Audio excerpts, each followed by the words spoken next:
Ethiopian citizens are out in solidarity with the country's National Defense Force as they continue to implement what the authorities describe as law enforcement mission in the northern Tigray region. The Ethiopian National Army is on its final heavy offensive against the Tigray People's Liberation Front, TPLF, according to the army officials. Despite neighboring countries and international organizations calling for peaceful resolution, the Ethiopian government is adamant to see out its mission in Tigray. Here are more details of that in this report. What the Ethiopian government calls a law enforcement mission in its northern region of Tigray is now almost 2 weeks old. It is said the nation's army is on its final heavy offensive against the TPLF.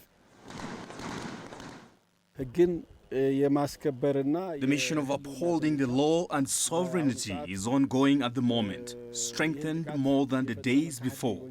The unfaithful group is facing the strong arms of the National Defense Forces, and the law enforcement measures are particularly being taken on the rogue force by avoiding as much as possible any civilian casualties.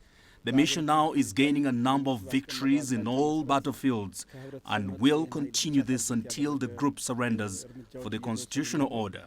And already people have come out on the streets across the country to show support and respect for the National Defense Forces. The office of Prime Minister Abiy Ahmed says the rally is seen as a huge morale boost for the army.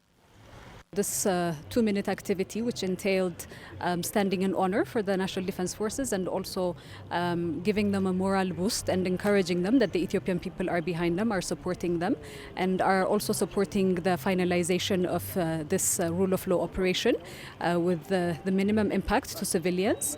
But this is planned, or the whole rule of law operation is planned with the perspective of bringing lasting peace and stability to Ethiopia, particularly within the Tigray region, as well as all other regions in the country.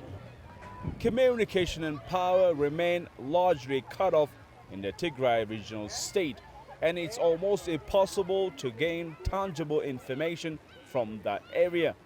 The international community as well as neighboring states still are calling for the resolution of the conflict in Ethiopia through dialogue.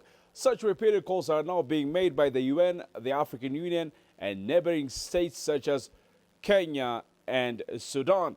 Ethiopian authorities, however, say the effort of finding solutions through peaceful means has expired, and such an effort won't return until the mission of law enforcement ends successfully.